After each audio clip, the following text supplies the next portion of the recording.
आपका राज्य आपकी खबर देख रहे हैं आप। मैं हूं संगीता झा। बुलेटिन की शुरुआत करेंगे उत्तर प्रदेश की खबरों के साथ। खबर फर्रुखाबाद जिले से है, जहां जिलाधिकारी ने बता दें कि आशुतोष कुमार द्विवेदी ने शनिवार को सकबाई नगर पंचायत मोहम्मदाबाद और तकीपुर के विभिन्न मतदान केंद्रों पर पहुंचकर एसआईआर सर्वे की वास्तविक स्थिति का निरीक्षण किया। मौके पर उन्होंने अधिकारियों से जानकारी ली और सर्वे की प्रगति की समीक्षा की। जिलाधिकारी ने बताया कि 99% एसआईआर फॉर्म का वितरण पूरा कर लिया गया है, लेकिन इसके बावजूद कई मतदाता समय से फॉर्म जमा नहीं कर रहे हैं। उन्होंने बताया कि बीएलओ लगातार घर घर जाकर फॉर्म जमा कराने का प्रयास कर रहे हैं, पर मतदाताओं में अपेक्षित रुचि नहीं दिख रही है। डीएम द्विवेदी ने राशन डीलरों, ग्राम प्रधानों, आंगनबाड़ी कार्यकर्ताओं और सभासदों से अपील की है कि वे लोगों को जागरूक करें ताकि समय से फॉर्म जमा हो सके। सब जिले में मतदाता पुनरीक्षण चल रहा है। जिले में किस तरह से इस अभियान को सफल बनाया जा रहा है और किस तरह से लोगों को जागरूक किया जा रहा है कि ज़्यादा से ज़्यादा लोग इसमें सहयोग कर सकें। देखिए, एसआईआर की कार्रवाई चल रही है। लगातार वीकली हम लोग डिफरेंट पॉलिटिकल पार्टीज से इस संबंध में मीटिंग कर रहे हैं, उनके सुझाव को भी शामिल कर रहे हैं और कैसे एसआईआर मतदाता सूची को शुद्ध करने में आवश्यक है और इसमें कहीं भी कोई भय भ्रम की स्थिति नहीं है, ये भी हम लोग अवगत करा रहे हैं।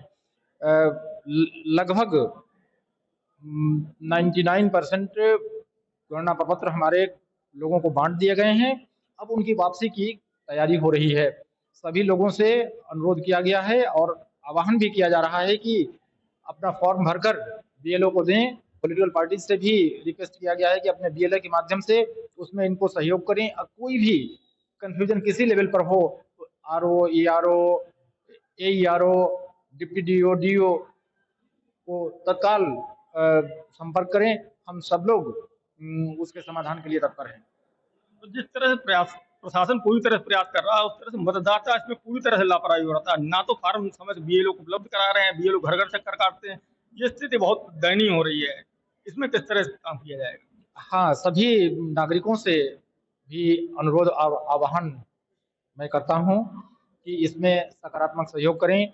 सारे पॉलिटिकल पार्टी से भी कल भी हम लोग बैठक करके ये निवेदन किए कि हर बूथ पर अपना बीएलए नियुक्त कर दें और उनको भी जागरूक करें ताकि वो बीएलओ से तारतम्य बनाकर संबंधित अभिलेखों को भरकर उसको वापस करें ताकि उसको ऑनलाइन डिजिटाइज किया जा सके। अगली खबर मथुरा से है। मथुरा में हाल ही में आयोजित एक सम्मेलन में विभिन्न अखाड़ों और संगठनों से जुड़े साधु संतों ने भारत को हिंदू राष्ट्र घोषित करने की मांग दोहराई है। कार्यक्रम में शामिल संतों ने कहा कि ये उनकी लंबे समय से चली आ रही मांग है और अब सरकार को इस पर स्पष्ट निर्णय लेना चाहिए। पद्मश्री धीरेन्द्र शास्त्री की पदयात्रा का संदर्भ सम्मेलन में वक्ताओं ने हाल ही में दिल्ली से वृंदावन तक निकाली गई धीरेन्द्र शास्त्री जी की सनातन हिंदू एकता पदयात्रा का भी उल्लेख किया, जिसमें हिंदू राष्ट्र की मांग प्रमुख रूप से उठाई गई थी। संतों ने कहा कि पदयात्रा के दौरान बड़ी संख्या में श्रद्धालुओं ने धार्मिक और सांस्कृतिक संरक्षण को लेकर समर्थन व्यक्त किया।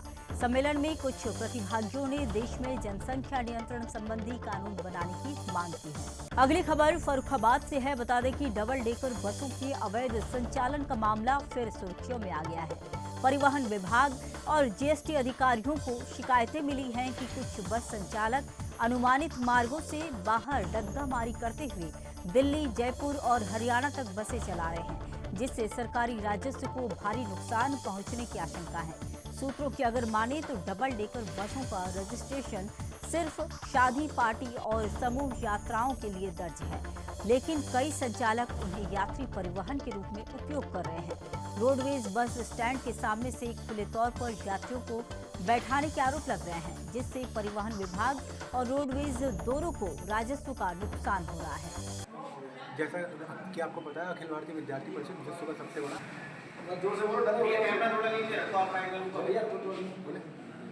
अखिल भारतीय विद्यार्थी परिषद विश्व का सबसे बड़ा छात्र संगठन है जो छात्र हितों और राष्ट्र हितों के बीच काम करता है। इसी क्रम में परिचय के क्रम में हमने कल शाम को लगभग 3 बजे सदर विधायक मेजर सुनील चतुर्वेदी को फोन किया, तो उन्होंने फ़ोन पर र्यूड भाषा में बात करी, गंदी भाषा में बात करी तथा जब उन्होंने गंदी भाषा का प्रयोग किया तो हमने फ़ोन काट दिया। शाम को जब उन्होंने लगभग 7:15 के करीब उनका स्वयं का फ़ोन आया और फ़ोन आने के बाद फ़ोन आते ही उन्होंने अभद्र भाषा का प्रयोग करना शुरू कर दिया, गाली गलौज करना शुरू कर दिया। हमारे संगठन मंत्री को से अभद्र भाषा का प्रयोग करने के बाद हमारे एक कार्यकर्ता ने जब उनसे बात की तो उन्होंने उसको धमकी देते हुए कहा कि तुम्हारे घर पे आता हूँ और गाली दूँ। तो इस विद्यार्थी परिषद चूँकि छात्र हितों में और राष्ट्र हितों में काम करता है, एक विधायक का इस तरह से बात करना बिल्कुल शोभनीय नहीं है। जनप्रतिनिधियों को बात करने का तौर तरीका होता है और उनको उस मर्यादा को बनाए रखना चाहिए। तो आज क्या आपने धरना मतलब क्या रैली निकाली, उनके खिलाफ क्या किया? आज हम लोगों ने एक पुतला दहन का कार्यक्रम किया जो कि एक मैसेज था उनको कि वो अपना ये जो रवैया है, ये जो मनमाना रवैया है, इसको सुधारें और इसको सही करने का प्रयास करें, नहीं तो विद्यार्थी परिषद एक प्रदेशव्यापी आंदोलन के लिए बाध्य होगा। अगली खबर आपको बता दें, मथुरा जिले की छाता तहसील में एक संवेदनशील घटना सामने आई है, जहां अज्ञात असामाजिक तत्व ने 3 गांवों की आस्था का केंद्र मानी जाने वाली खैरी वाली मैया की प्राचीन प्रतिमा को छेनी हथौड़ी से नुकसान पहुंचाने का प्रयास किया। प्रतिमा पर प्रहार किए जाने की सूचना मिलते ही ग्रामीणों में रोष फैल गया और बड़ी संख्या में लोग स्थल पर एकत्र हो गए। सूचना पर एसडीएम वैभव गुप्ता पुलिस के साथ मौके पर पहुंचे और स्थिति का जायजा लिया। उन्होंने ग्रामीणों को आश्वस्त किया कि घटना का जल्द से जल्द खुलासा किया जाएगा और दोषियों के खिलाफ सख्त कार्रवाई की जाएगी। तनावपूर्ण माहौल के बीच प्रशासन ने लोगों से शांति बनाए रखने की अपील की तथा किसी भी अप्रिय स्थिति से बचने के लिए ग्रामीणों को उनके घरों तक भेजा। पुलिस क्षेत्र में सतर्कता बढ़ाकर गश्त कर रही है। खबरों में अब बात करेंगे मध्य प्रदेश के सीधी जिले के मड़वास थाना क्षेत्र में एक चिंताजनक मामला सामने आया है। जानकारी के अनुसार एक नाबालिग लड़की के साथ लगभग 50 वर्षीय व्यक्ति द्वारा छेड़छाड़ किए जाने की शिकायत पर पुलिस ने तत्काल कार्रवाई की है। पीड़िता के परिजनों की शिकायत पर पुलिस ने पॉक्सो एक्ट एवं अन्य संबंधित धाराओं में मामला पंजीबद्ध करते हुए आरोपी को तुरंत हिरासत में लिया है। थाना पुलिस द्वारा प्रकरण की विवेचना की जा रही है और आगे की कानूनी कार्रवाई जारी है। पुलिस ने कहा कि नाबालिगों से जुड़े मामलों में किसी भी तरह की लापरवाही बर्दाश्त नहीं की जाएगी और कानून के अनुसार कठोर कार्रवाई की जाएगी। खबर में बात करेंगे बुरहानपुर की। बुरहानपुर से बड़ी खबर सामने आ रही है, जहां लालबाग थाना क्षेत्र में देर रात अज्ञात बदमाशों ने एक युवक पर ताबड़तोड़ फायरिंग कर दी। चिंचाला निवासी सचिन को गोली मार दी गई है, जो कि उसके पेट में फंसी हुई है। युवक की हालत गंभीर बताई जा रही है। देर रात करीब 1:30 बजे शांत माहौल अचानक गोलियों की आवाज दहल गया। चिंचाला इलाके में रहने वाले सचिन पर अज्ञात हमलावरों ने लगातार फायरिंग की। एक गोली सीधे उसके पेट में जा लगी, जिसके बाद वह सड़क पर ही तड़पता रहा। स्थानीय लोगों ने तुरंत पुलिस को सूचना दी। कुछ ही देर में लालबाग थाना पुलिस मौके पर पहुंची और घायल सचिन को गंभीर हालत में जिला अस्पताल ले जाया गया। डॉक्टरों के मुताबिक गोली अभी भी पेट में फंसी हुई है और युवक की स्थिति नाजुक बनी हुई है। तो क्या मारा इनको? इसको गोली मारी है कहाँ पर? या पेट पे। क्या नाम है इनका? सचिन माने, कहाँ रहते हैं? दत्तमंदी चिंचाला। इसके पहले भी एक घटना हो गई है। इस रिपोर्ट डाली थी शिवाजी नगर में, इसके पीछे बंदूक लेके भगे थे वो, तो ये जब भग गया था और कल रात में इसको गोली उन्होंने मार दी। तो पुरानी रंजिश? नहीं, पुरानी रंजिश कुछ भी नहीं। फिलहाल के लिए बुलेटिन में इतना ही। दुनिया के अन्य तमाम खबरों के लिए बने रहिए सुदर्शन न्यूज के साथ। जय हिंद।